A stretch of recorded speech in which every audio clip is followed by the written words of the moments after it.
are involved have to come together. There was a committee set up under Professor Shogala Denchi when government,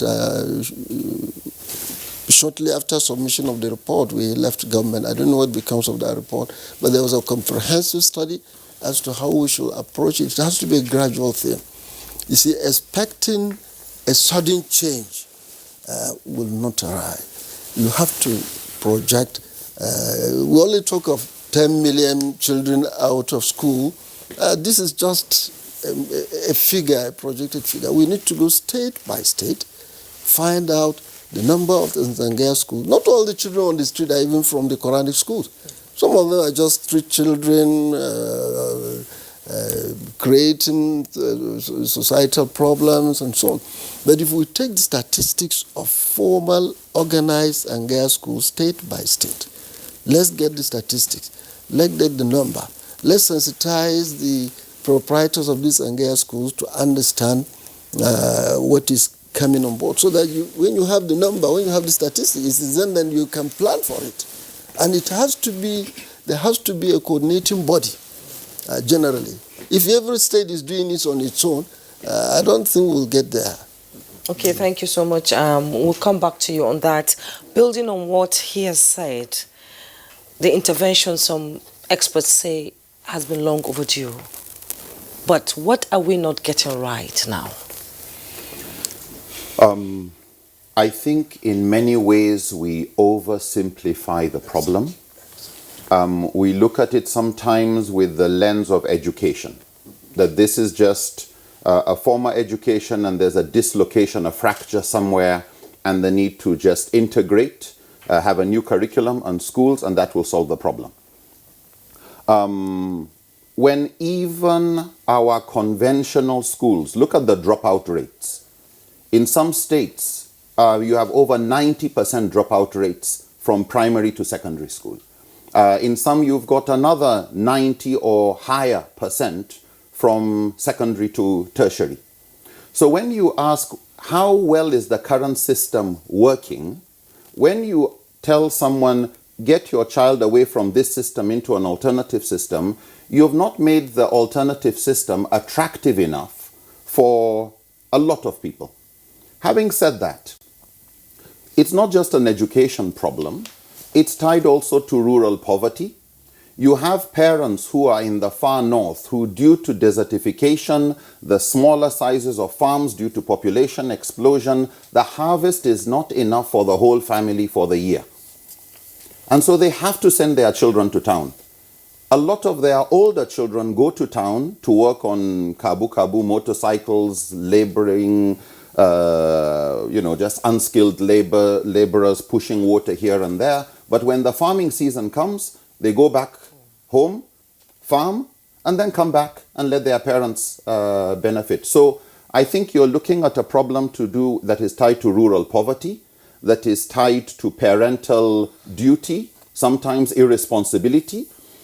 Sometimes the parent has been made to believe that sending their child for religious education is the responsible thing to do. Sometimes you have a problem of what, in all honesty, you will just say is child slavery by other names, because you find the condition in which these children are staying. Even the Malam sometimes, I'm not generalizing because of the diversity of schools that we are now calling Quranic or Al-Majri educational system.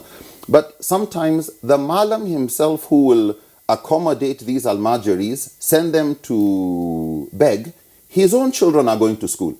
Sometimes his own children will be facilitated to even study overseas. So you do have that problem. You have the problem of how dysfunctional the alternative education they're being shown is. Sometimes it's a problem of joblessness within urban areas, where the Malam himself is not empowered. And so it's a symbiotic relationship where he will give them some education, they will do some begging, his wives and family will do the cooking, he will provide accommodation. And so it's an economy of the poor, which after a while, unfortunately, gets a lot of people trapped in. You have migration problems, urbanization problems, which happen in every society. People think better life is in the urban areas, just to come to the urban areas and see it's not just as good. In a similar way, we have Nigerians traveling overseas believing that greener pastures are out there. It's when they get there they realize it's not really as rosy. You still have within the mentality of some of the Malams the idea that Western education is haram. You still have in the minds of some Malams, we have some Imams who would tell us that their own teachers would tell them, you can't come and learn Islam in my school if you are still going to that secondary school. So you still have that mentality among a particular demographic within that system. So I think we have to look at the causes. We have to recognize a lot of what we are seeing is an effect. And you can't keep mopping the floor if the tap is still running. So this issue of how do we address the current problem when that demographic in the population has a fertility rate and a growth rate of over 6%, they are still being born, they're still going through that system. So the need to really look at it from a very holistic, that we're not looking at just 10 million children. We're looking at parents, we're looking at teachers, we're looking at a whole population that's not as small as we're dealing with.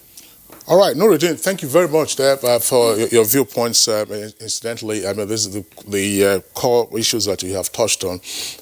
We also raised last week, you have amplified and also further extended, the causative factors and then the effect that we are seeing with us. Let's go over to our Kaduna Network Center, where a moment ago you saw Dr. Khalid Aliyu, who is Secretary General of Jamaatul Nasir Islam.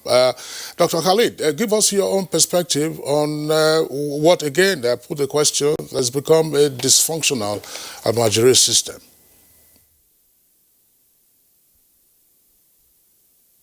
And good morning, all. I think the problem is being scratched by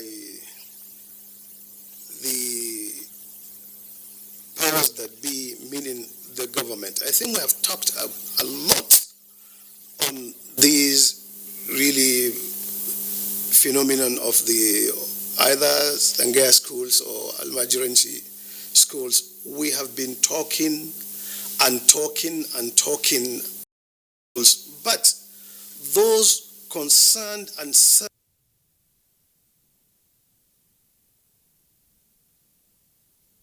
we have a technical hitch there. Can we go over to the Skype where we earlier introduced Mariama Dikwa, who is of UNICEF. She was with us last week, by the way, when we discussed this conversation. If we can't see her on the split screen, that means that our engineers are also trying to clear that up. All right, so Mariama Dikwa, pleasure to have you with us again on Good Morning Nigeria. Last week you were in Maiduguri and now you are in Gombe. Join us via Skype. Again, I mean, of course, you already expressed your views last week, but I'm sure you've had the benefit of listening to the former governor of Kano State and Nuruddin Lemu, who is Director of Research and Training of the Islamic Education Trust. The perspectives that have been elaborated on to say that, look, we are faced with a demographic challenge. We are faced essentially also with a cultural issue. Border control is also being indicated. And more importantly, as Nuruddin has indicated this morning, we are dealing perhaps with an economy of the poor that incorporates, child trafficking, child slavery, and all kinds of things. What are your thoughts on this? So that we don't look at it, as has been suggested, from just a single lens of education. We seem to have found we have a problem with the Skype. All right, the Skype is gone off. Okay, so whenever we do get it back on, we will return to those two guests, the Secretary General of Jamaatul Nasir Islam in our Kaduna Network Center, and then the Skype from Gombe. Well, back to our studios here. Well, of course, you are close to Nuruddin, so you heard what he said in terms of the economy of the poor. But more importantly, amongst the other very significant points that you raised, you talked about the Professor Shehu Galadenche report on reform. Now, who initiated that committee, or who set up that committee, and to whom was the report submitted? And so, with hindsight, what were the highlights of the report before we start getting to why it failed to be implemented? I think the government of Jonathan, before I came on board as a minister, I think the committee was set up during Professor Rukaya's tenure as a minister. And they brought in the report. The highlights of the report are exposing some of these issues. I quite agree with my brother here that we seem to be oversimplifying the matter. It's not just about recruiting these children, putting them in a formal system of education, classroom, chalk and board. No, it's far beyond that. It's a system that has gone for many years, as I said earlier on. And that was why, when we came on our government, we also initiated a directorate of societal reorientation. You see, there has to be a lot of reorientation, of change of attitude, as Nuruddin said. Let people understand what exactly this new system, this new approach you're talking about. Sensitize them. In the past, in the 60s, the 70s, up to early 80s, the Malams were not even allowing anybody to get close to their schools. When you come, they will shout and say, well, the Christian missionaries are coming, they will not listen to you, they won't touch you. So we had to create that acceptability, and we went through them. And we sensitized them to accept keeping records. Another aspect is the economic thing. We were addressing their welfare issue, their health care issues. We got some of the younger Malams, took them to train them in first aid services, improve the environment. Some of them that will be congregating and reading under the bonfire overnight. We went to such schools, built a big assembly hall for them, put 3, 4, 5 bulbs, at least so that the environment would look neat. We had a program of buying some few second-hand clothes, giving them, training them. So this is a whole holistic thing, as Nuruddin said. Unless you don't just address the symptoms, you have to go back to address the roots of how the whole thing started and how do you sensitize the Malams to address this. So in that report, all these were highlighted. It's not just building the schools. How I wish when the federal government came into it. Initially, federal government was not getting concerned. They would say these are state matters and so on. And now that it is the problem of the society generally, government is taking interest into it. I hope they will revisit that report.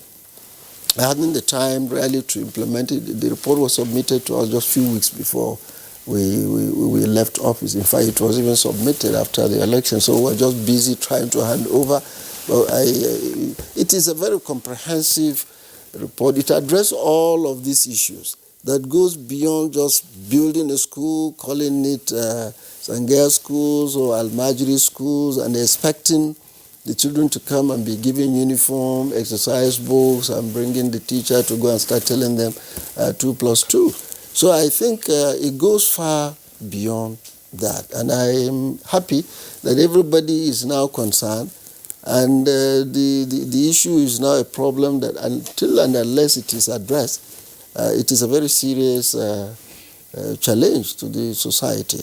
And I believe with schools like that of Nuruddin, if we can encourage the private proprietors of such institutes where they combine the Islamic education, the Quranic education, with this modern approach, but it has to be gradual.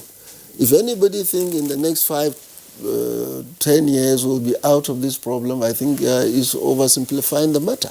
But we have to be addressing it gradually. And the states have to come under a common platform, have a template that we'll be working with.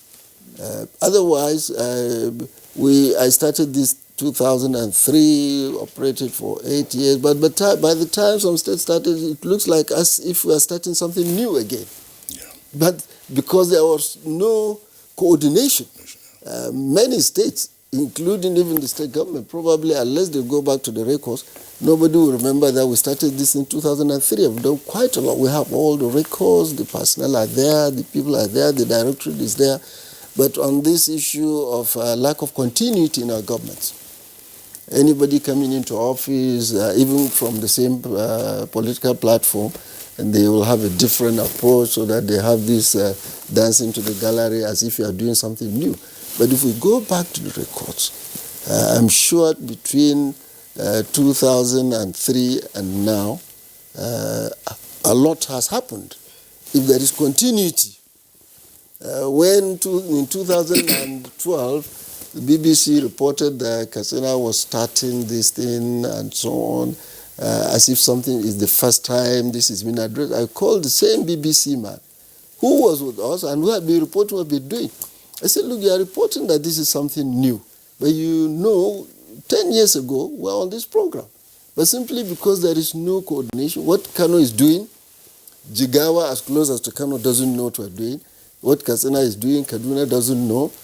What Bauchi is doing, Gombe doesn't know. What Adama is doing, Taraba doesn't know. So until and unless we agree to come together, and I expect the center should coordinate this, or the governors of the north coming up to set up a common center to agree on how to approach this issue. But oversimplifying it as if you are campaigning, everybody should go to school. I used to tell my colleagues that assuming by tomorrow, all of these parents say, okay, government, we are ready. Here are the children. Are the schools ready? Are the schools ready? We're not ready for them. So until we really sit and plan ahead, while we are campaigning that bring these children to school, how prepared are we if by tomorrow all of these 10 million we're talking about will now say, okay, we are convinced, government, here we are. The children are here. Are you ready for them? Can you absorb them? Have you absorbed them? What plans have you to absorb them? So we have to take this planning, future planning and projection very seriously before. Well, we're campaigning, but at the same time we're planning. And you can't plan without statistics, without records. That's right. Okay, thank you so much, Senator Ibrahim Shekaro. We'll be going to Kaduna now, where Dr. Khalid Abubakar Aliyu, Secretary General Jamaatul Nasr Islam, is. You've been listening to this conversation. Let's have your take on it right now.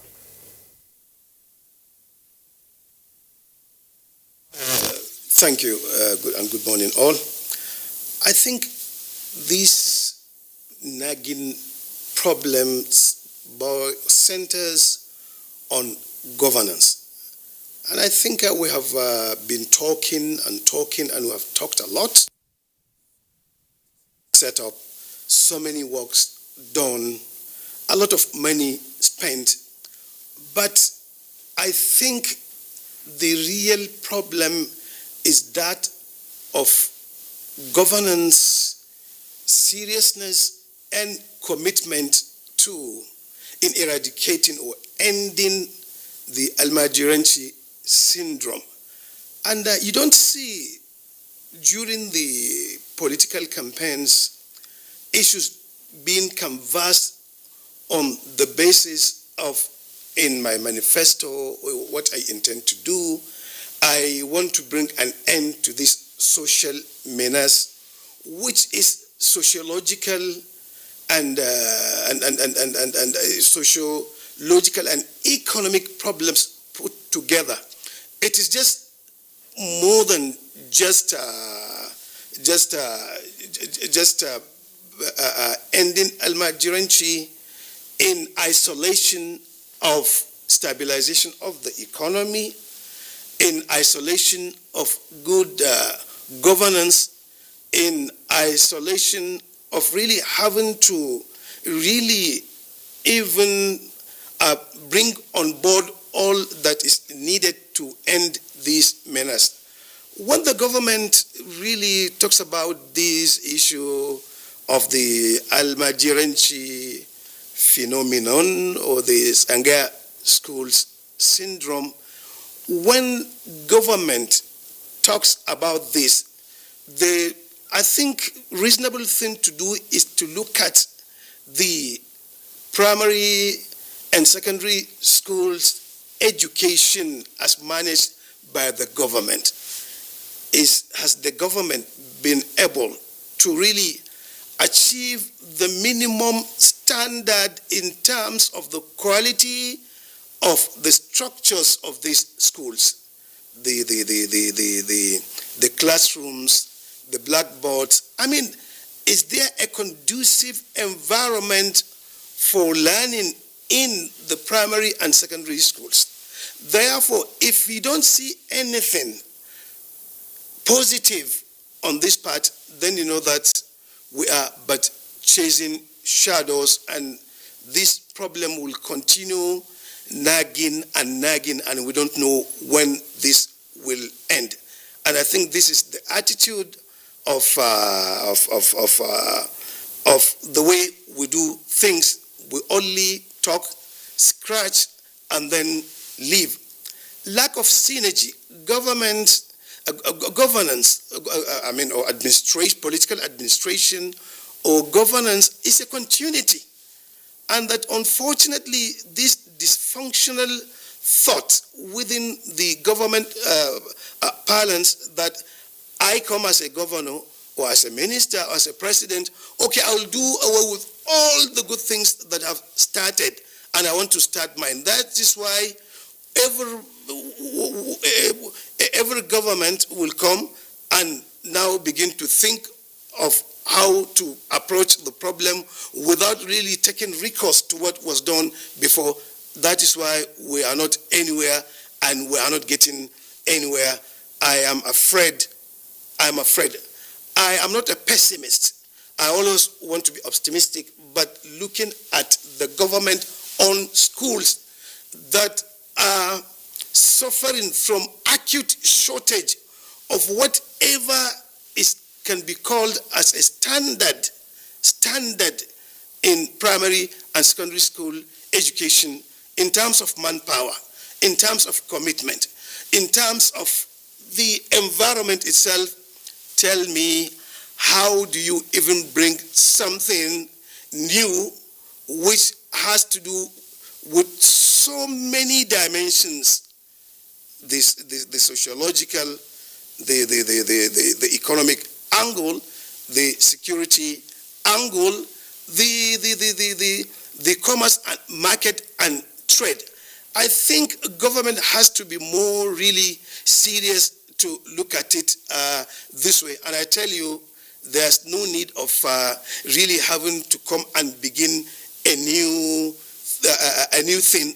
There are enough literatures. There are enough researches. There are enough of whatever we need. What we need is to walk the talk. That is our problem. Walk the talk. Let us start somewhere. You could see the pandemic of the coronavirus. You could see how countries are really taking measures and steps really to see that these not only epidemic but pandemic is halted and brought to stop. Therefore, until we do a state of an emergency on this syndrome, put together with even the primary and secondary school education. Somewhere you go to a primary school, government-owned primary schools, no windows. Right in the middle of the class, there are potholes which, if you fall, you can even break your leg. The blackboard, there are so many scratches on the blackboard, while the world has graduated from the blackboard to now whiteboard with marker and so on and so forth. I think it is indeed a very serious problem. I think the government has to really head on face this problem. And I think, of course, we must talk. And talking is very important, but talking without walking will not really take us anywhere. Let us see these things. Even when the Jonathan's government built these so-called Almajiri schools, well, of course, schools were built on certain considerations other than the real intention of having to really stop this menace. Now, the Sangaya of the Malam is in one location and the school is in another location. This is also another problem. Well, schools were built and you just go and ask Malam, please move to where? Move to where and do what? And that I'm happy to say that I'm part of that ministerial committee of Al-Majri integration chaired by Professor Shehu Galadench. Until politics, in terms of even the construction of the schools, specifications were not really followed, and that you want to take away these students. The dormitories are really short of what is required of a dormitory. And in terms of the kitchen, in terms of the classes, in terms of whatever you need to really integrate them is not there. Therefore, there's no stimulants. There are no stimulants. There are no appetizers that will move these people. Therefore, and today, Nigeria being what it is, there are a lot of NGOs. Each NGO, Al-Majri, this and that. What we do is just the elitist approach to it. Call for a workshop, talk for one day, take people into hotels in Abuja and finish. And the Al-Majri boy does not know anything. And the Malam does not know anything. Right from about 2 decades ago, these things are being done. But I tell you, you do a sampling within the Sangayas, except few that you can even get from them information about this. And indeed, there is a lot of suspicions from the Sangaya school angle. What do these people want? What? And there are some people who ride on these things to feed fat without having to allow for these menace to end. Of course, I want to really appreciate Senator Ibrahim Shekarau. Of course, he did very wonderfully in Kano, and I think the reports are there, the records are there. I think if there's continuity in government, I think the syndrome or the menace or this terrible phenomenon of the ball-bashing children really becoming an eyesore on the street would have ended in Kano if there's continuity in government. And I think the absence of this continuity and the absence of having nobody to hold responsible, because it is the citizens' right to education, and that it would have been a history now. Other countries are coming to learn from us, the way in Indonesia, in Malaysia, all these things, you go and see how beautiful, how durable, and how practicable these Quranic schools are transformed to really mix with, in quotes, the so-called Western education. I think we have to get it right. Getting it right means that we have to work right and do the right thing. Sometimes, if you call for these meetings and you call the Al-Aram Mas, the Malams, the call, say, you, these elites, you will only call us, give us tea, and let the camera take us and show the world that you are talking to us, but you don't talk the language you understand. And there's no communication between us and you. Just, if you have, so these are the problems. Just to call them, show their picture that you are doing something, and in the end, there's nothing. And honorarium is given to people who come other than those people. Therefore, it's a vicious cycle that has to end with walking the talk and integrating the Al-Majri ball-bashing child to school. This is an angle. The other angle, the social angle of it, and I think our social orientation agency has not really delved very seriously into this public campaign and enlightenment. This is indeed another angle. Now, I tell you, if there are friendly economic issues, some of these problems can be solved. Finally, I think the weight of the government has to come heavy for whoever refuses. But the government can't come because it has not provided anything. Of course, you cannot, but if the government is really worried and is serious and really faces this trouble and problem and provides whatever is required and needed, then whoever refuses, now the wrath of the law can come in order to balance the situation. All right. Thank you very much, Dr. Khalid, the Secretary General of Jamaatul Nasrul Islam. You've raised a number of very important points, but listening to you and the issues that you are raising, I mean, Juma, I was just wondering. Yeah. Always talked essentially about the governance challenge, the fact that there's a lot of politics and they are not focusing, on the right things. Problem with implementation. Problem with implementation. Yes. And we will return to Dr. Khalid to also talk about the Galandanchi report on seeking to reform their managerial. But on communication, I'm sure that if there are a number of potential PhD candidates who are listening to you, you have a number of subject matter issues to worry on which you can actually go on with your research and then come up with your recommendations on how to more effectively communicate with the Malams who run the Amajiri system, and then how to change their behavior or their disposition towards resistance, or breaking down the resistance that they have towards the formal education system, or what went wrong before. Now, once again, we understand that our Skype connection to Miriam Adikwa is back on. She's joining us from Gombe. Miriam, very quickly now, before we lose you again, we hope that you are stable this time. Nuruddin says here that, look, we have to have a wide-angle lens view of this issue, not just a tunnel view of education, that the problem is various ramifications, economic, social, demographic, and so on and so forth. But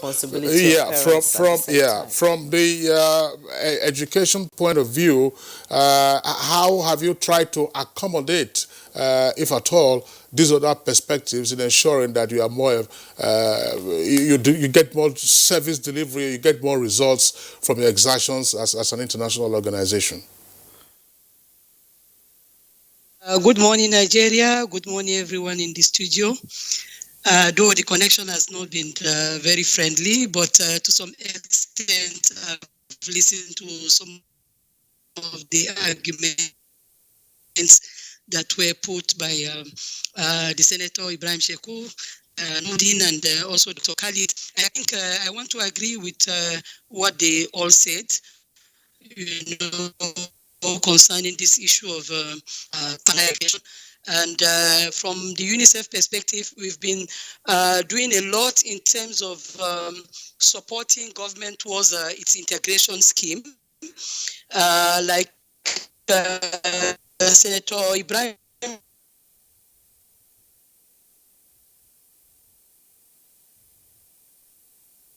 Sheku said, UNICEF, took the leadership and initiated the establishment of a coordination committee that was the National Education Commission, which is the main body for the national education.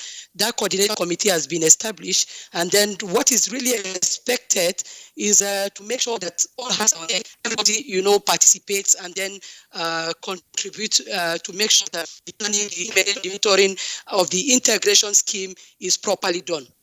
And then, like Nuruddin said,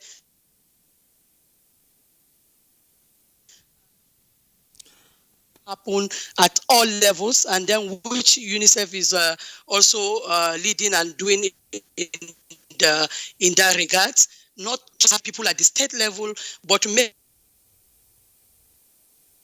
sure that those that are involved, the Malams themselves, because we have different types of Sangayas, we have different views, we have different thinking, different ways to organize also with all those levels of people, to get their views. But what we do most especially is to approach the scholars, the religious leaders, and to work with them so they can encourage, parents to accord upbringing of and education of their children adequate attention. And this is what is really required, which we do. And then in some of the messages, we try to make sure that the populace, those that are really affected, understand that Western education is not a sin in any way, but as long as it does not contravene the teaching of Allah subhanahu wa ta'ala, and then the Prophet sallallahu alaihi wasallam is accepted. Is about knowledge, the Western education. So these type of interventions are some of the things that we do, and also talking to the parents themselves to be cautious about where they send their children, to be cautious about the people they entrust those children to, and then to make sure that from time to time they even monitor and then pay to where the children are, and make sure the children are not abused, they are not involved in any form of labor, into any form of hawking or begging. So these are some of the services that we also read. And then in addition to that, at even the community levels, like I said last time, we have established what we call the center-based management committees who support. Okay, thank you so much, Mariam Bukar Dikwa. We seem the Skype is really not very, very working well today. And you wanted to say something? I wanted to correct one common error, even among the elites. There's nothing like Western education, Western system of education, Sangaya system of education. It is the system that is different. Education is education, wherever it is. Mathematics is mathematics in America, in Kano, in London, in whatever. Physics is the same. So there is nothing like Western education, because I had her saying Western education. I just felt as an education we should correct this impression. That's right. We have Western system of education. And you cited mathematics because you are a mathematician. And of course you will recall that the way we write 1, 2, 3, 4, the way we write it, those are Arabic numerals. Yes. But the number is still the same. It's still the same, whether Roman it is numerals. the system. Yeah, that's right. One is one that everywhere. is the same. We have quite a number of tweets that came in this morning, and Nigerians would like to join the conversation. We begin with Bineme Dominic C. This is long overdue. The Northern society and parents must learn to give birth to the number of children they can take care of and raise properly. Parents who send their children to the street to hustle and survive should be punished. Now, this is coming from Bashiru. The crucial question to ask is whether the will is there to do so, because it appears most of our leaders do not seem to have a clear understanding of the enormity of the problem at hand, which is capable of consuming us all. And Omobola on Bab's tweets, the northern state governors have a whole lot to do in ending the Almajiri menace. While individual states can devise mechanisms that suit its environment, there still needs to be synergy among the states to achieve an all-purpose positive result. Now, Muhammad Inyamida tweets, to end Almajiri on the street, it has to be handled from the following perspectives. Orient people involved on negative impacts such as the practice has on their immediate socio-economic environment, control their birth rate, and take those on the streets off the street and rehabilitate them. And Steve Bond 007 tweets, some key issues are overlooked: population control and child marriage. A man that can't feed himself shouldn't have 8 or more children. A girl that is below 18 shouldn't get married in the first place. Now, Muhammad Ad tweets, ensuring that Almajiris are off the street has been long overdue. Insurgency and luring Almajiri for insurgency and other vices have brought us to the present insecurity, including kidnapping and armed robbery. And Daily Jack Solomon tweets, we need to stop looking at the Almajiri child as the problem. They are the effect of failed leadership, and they are the victims of how the system has failed Nigerians. The problem are poor governance, bad leadership, compromised cultural and traditional beliefs and ideologies. Olajimeji Morufu, politicians are the ones using them, that's Almajiri, for their selfish end. Worst of all, they bring them into the country from neighboring countries. Our immigration officers have a task to curtail this menace. And Mike Anyako tweets, we collectively need a holistic approach to end Almajiri from our streets. There must be a penal law promulgated from all local government areas in Nigeria to make it a punishable offense for anyone or parent to send any child on the street for begging purposes. We may call it Almajiri. All right, Badamasi Adamu says the remedy to this is poverty alleviation, food and shelter for the people, usually with the political office holders who have failed to deliver on their social contract. And Law Alphacy tweets, the only way to curb Almajiri in Nigeria, even in other climes, is to encourage and insist on education from the onset. Now, Abdul Hamid Ado tweets, Almajiri is an old tradition that worked well, but not now. The struggle for food, shelter, and clothing always undermines the attainment of the desired goals of the Almajiri system. It's also important to note that some of these Almajiri are foreigners. Yes, and Yerima Alhaji Hamza tweets, there are two different things, that is Almajiri and others, people begging on streets, but they are not Almajiri. But for the Almajiri begging on streets, government has to provide a well-defined system which operates within the law. Now, Abdul tweets, illiteracy is one reason that is causing the Almajiri syndrome to persist. I suggest aggressive education and enlightenment to the northern populace, and also strong legislation and enforcement against those parents who promote the Almajiri system. The northern governors must come up with laws that will provide sustainable educational policies and make it possible for both Islamic and Western education, put in parentheses, Western system of education, to be pursued with minimal stress. It's a task that must be done to remove the Almajiri from the streets. And Cecilia Okoroma tweets, the only way to get the Almajiri off our streets is for them to be properly catered for. They need food, homes, education, shoes, clothes, and love. They need basic things of life to behave, function, and think right. Care is the answer. All right, so those are the tweets that we can take in the meantime. We're going on a short break now. When we return, we'll go back to our guests. My name is Yemi Adetunji, the COO downstream of NNPC. Ever since the closure of the borders, we have seen a marked reduction of about 10% in terms of the evacuation of what you call loadouts of PMS, which equates to about 6 million liters per day, essentially because of the border closure, because of certain aspects we've also done as NNPC, working with our sister organizations, sister agencies, Nigerian Customs, DPR, Federal Ministry of Petroleum Resources, and other agencies, and also what we call Operation White, which is an intervention we have put in place to trace and track every molecule of petroleum products as they arrive in country through the vessels, as they move through the depots, and as they are evacuated with trucks out of the depots.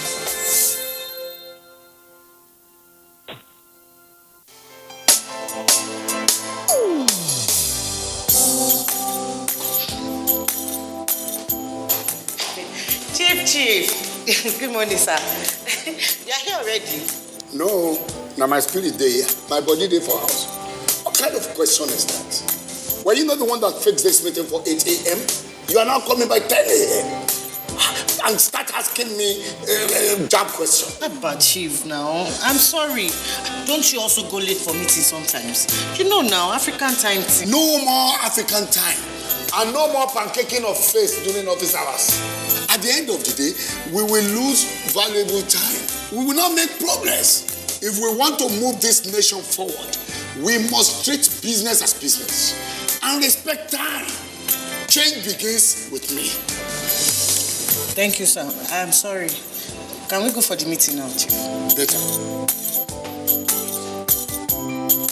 This message is brought to you by the National Orientation Agency in conjunction with the Federal Ministry of Information and Culture. All right, welcome back. It's still Good Morning Nigeria live on the network service of the Nigerian Television Authority. We still have our guest with us. Let's return to Nuruddin. Nuruddin, I mean, the key points, I'm sure there will be others. If we had 100 guests, each of them will come with additional perspectives. But one key thing here is the gap in governance and visioning to say, look, this is a major social problem, not just for the North, but also for the rest of the country. There appears also to be no shortage of proposals on what to do. There's the Shehu Galadanchi report, and as Dr. Khalid said, workshops and seminars, on and on and on. Now, what can key influencers in the North do, individuals and pressure groups, to just take up the bulletized points, such as you have said? What we are dealing with here is a challenge of the economy of the poor, and we are seeing how rural poverty has aggravated this.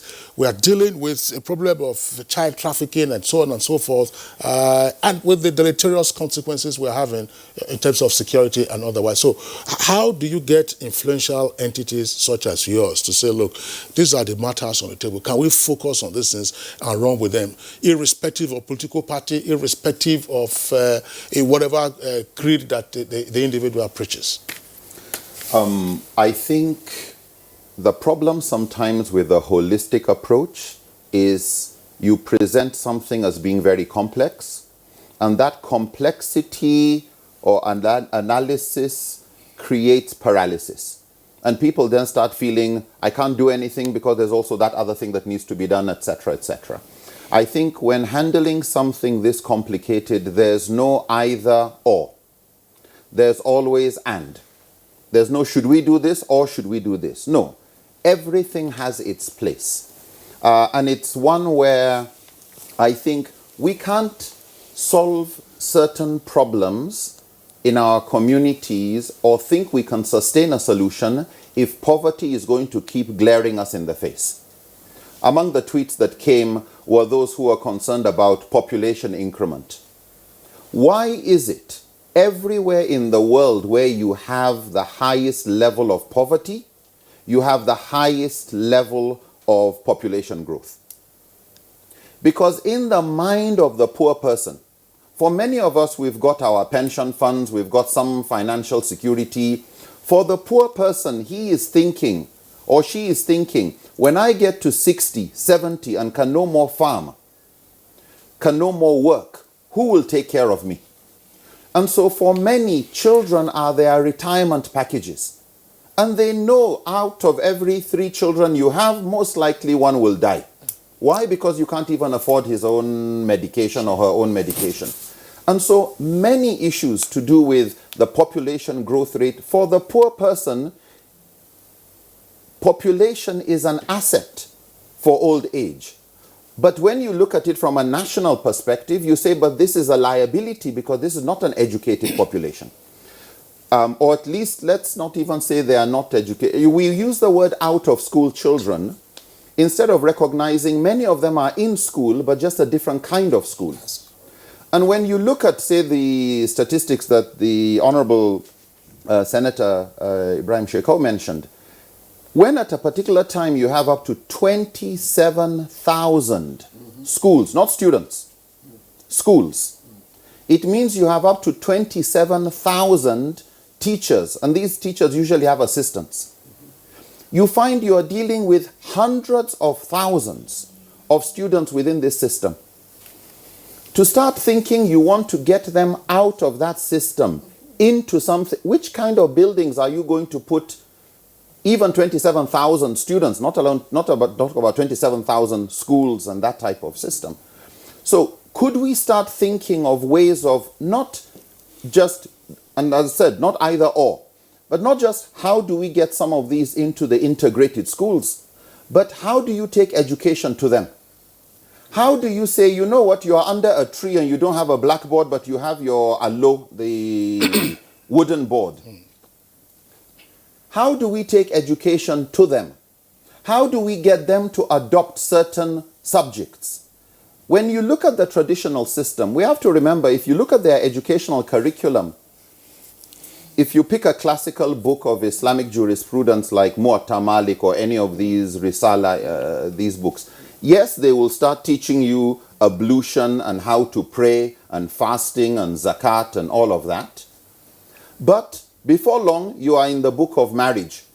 Rules of marriage, responsibilities of parents, you'll start discussing that. Before you go far, you'll start reading books to do with how to manage divorce and child custody. Then you go to books on business and Islamic finance and economics, etc. And then you go to issues to do with state issues, etc. In other words, the traditional curriculum was a curriculum that took people through it until they reached a very high level of education and exposure that they were able to handle a whole civilization.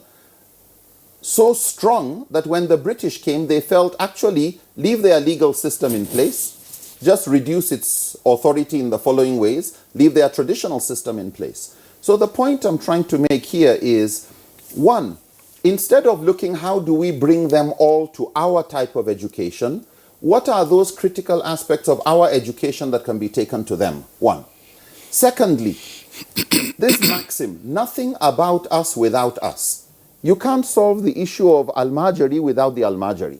You know, the idea of let's just have a workshop and you don't take them along in the planning and in the decision of what to execute and in the execution, it's bound to fail. Why? Because we don't come from that paradigm and we're not adequately sensitive. Lastly, when we look at the type of education and look at the scale, I think we need to start, as they say, if you forgive me for using the term, thinking out of the box. Our thinking has generally been, let us teach them English, teach them maths, and then they will have a better future. But how well has that worked, even for those who have said, and the majority of these Malams are actually ready to cooperate. The majority are ready to cooperate with the integrated schools, etc. But if it's not working as well as we would like, let's ask ourselves a few other questions. Is there, when you look, if you look at your vulcanizer, who is usually a Yoruba man, or mechanic, or the bricklayer, the mason, the plumber, who would come from other parts of the country usually, how much literacy and numeracy do these people usually have? Nearly none. When you ask your mechanic, write me a list of the things, just look at the English. But when you find, we try... Including shock absorber. Yeah, exactly. You need a shock absorber to absorb that literacy rate. So, the Yoruba man did not need English to be an apprentice and learn how to be a professional in his guild.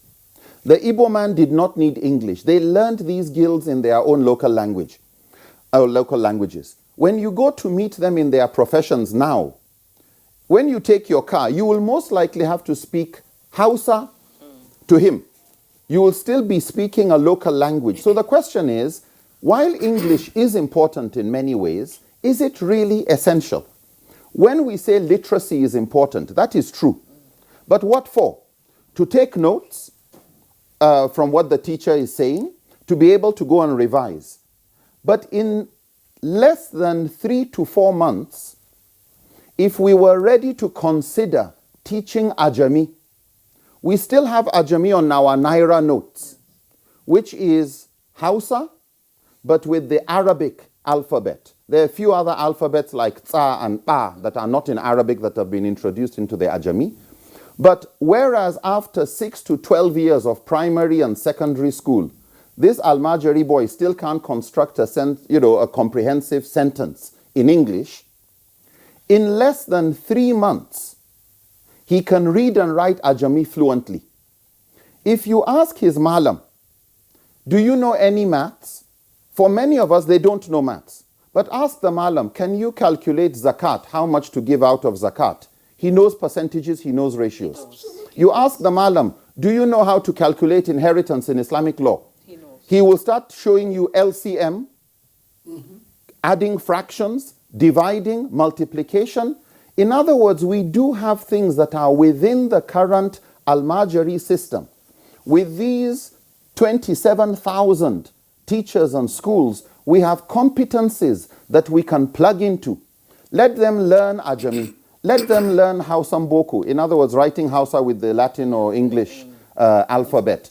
They will have enough literacy, numeracy to now go into guilds with better qualifications and not with the lack of skills. And while they are doing that, you can then infuse aspects of science and tech. Absolutely. And just by the way, I mean, while the conversation is going on, Dr. Umar Bindre, most recently Secretary of the State Government of Adamawa State, who was also in the past had been DG of NOTAP, sent in a message to say that the slate, that's the slate that that the wiper, that he has a patent for a slate, a tablet that can incorporate all forms of knowledge that can be used. So as Nuruddin is saying, look, take education to them, or take aspects of education or even technology to them so that they can infuse this. They're taking the system. What they're doing is already education. Aspects of bringing in the system. Even the current curriculum as we have it, even in the Western system of education, it is there up till today. The first 3 years of the primary school has to be taught in the local language. How many of the schools are operating in this? How many of the schools are complying? That's right. How many states are enforcing this? That primary 1, 2, 3, except in the lesson of English language. All other instructions have to be in the local language. But you and I today, if you send your child to even pre-primary school, you want him to come back and start saying, good morning, ma, how are you? You think he's acquiring education. That's not education. So my children have to greet me in Edo language. Absolutely. And that's every family in Benin has its own greeting. So that's what they will greet me with. They will greet their mother. Not good morning and how are you? Greet me good morning. No.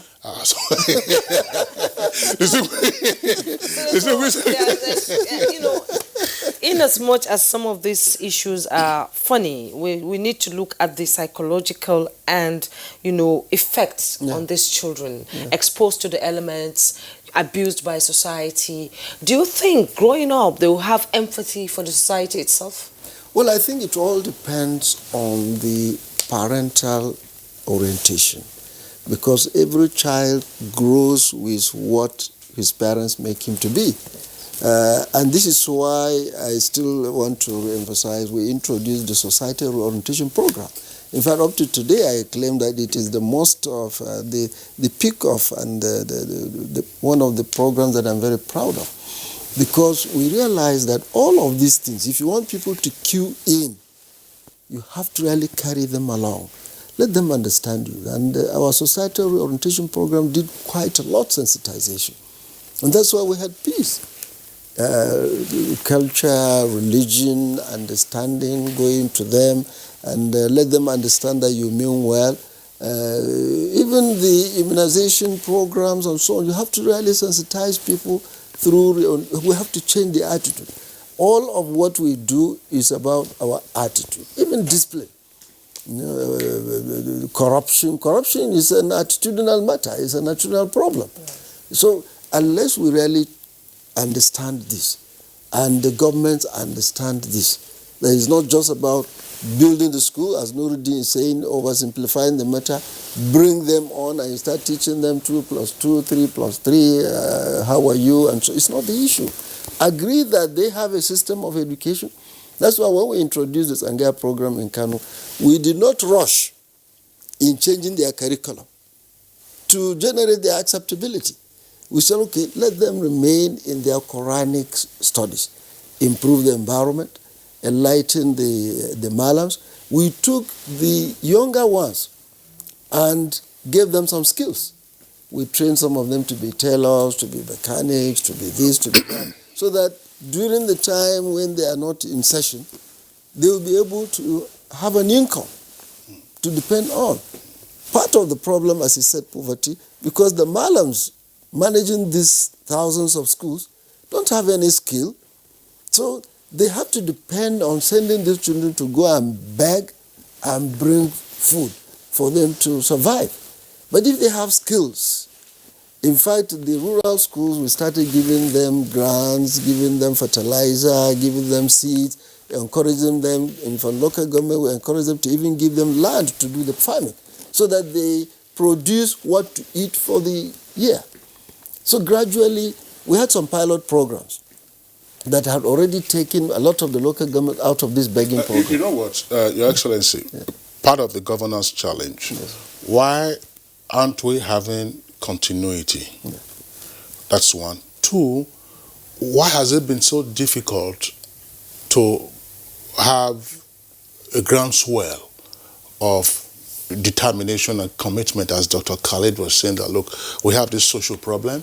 Let's synergize. Let's have a template so that one is not pulling in the other direction while taking care of peculiar domestic or state circumstances. Well, I think, with all due respect, without running down anybody, we are still not getting it right in the kind of leadership we do get politically. I must say this. People going into office without probably even understanding what they are going there to do.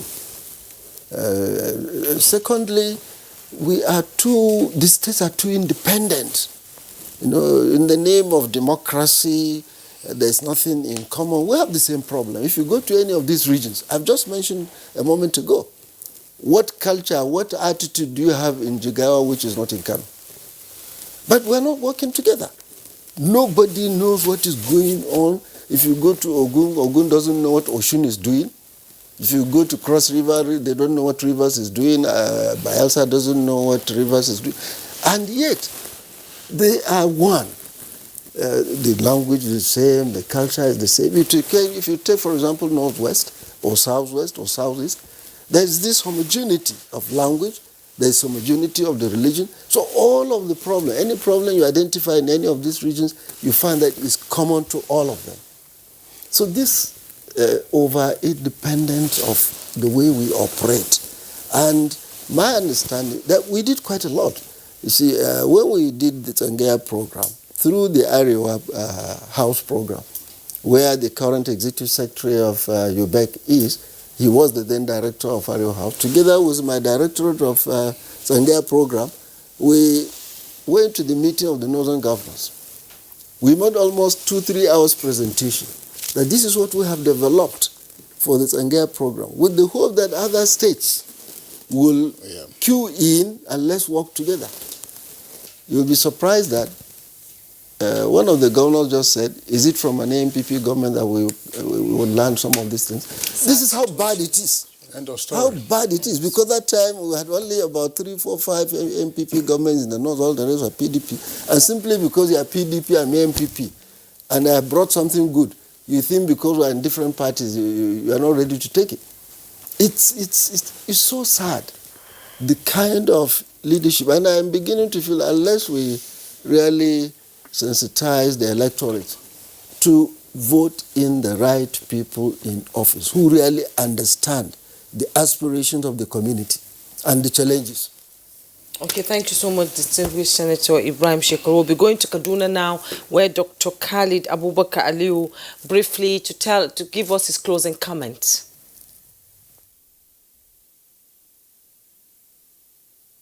I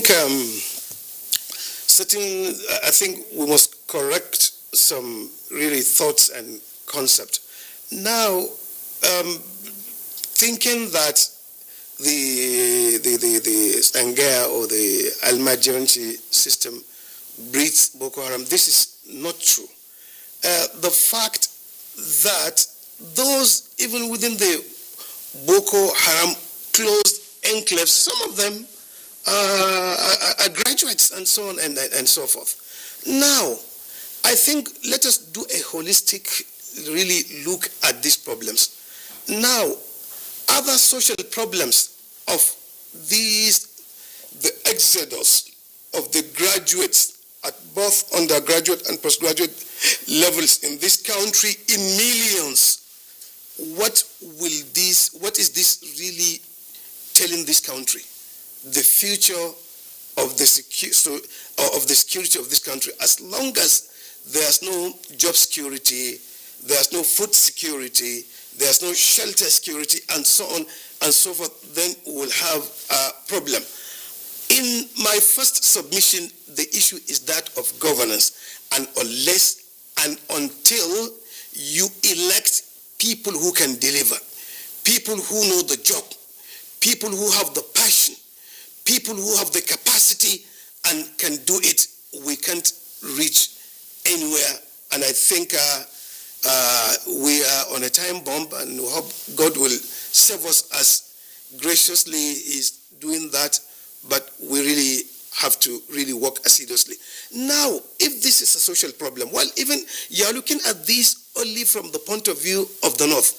Other regions also have their own problems of insecurity, dropouts from schools, other social, political and economic problems also. And there are good stories even in the North. There are schools that have really merged together the Quranic and the so-called Western education together, because education is universal. And our thinking in Nigeria is when you speak English language. What do you tell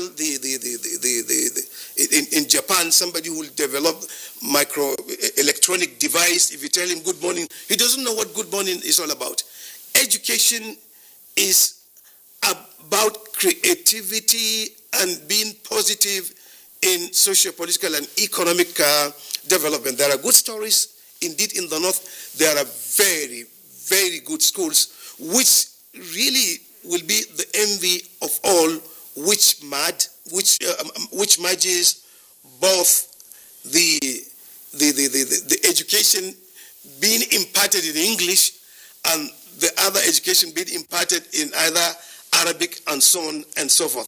I like one very courageous woman in one of that woman's submission in one of the United Nations assemblies, that said, we think that education is about speaking English, it's about Western education. There's nothing like that. There are people in India, in China, in the Middle East, in Africa, with volumes and volumes of education, which if used can do a wonderful transformation of the socio-economic and scientific developments in the world, but because they don't speak English.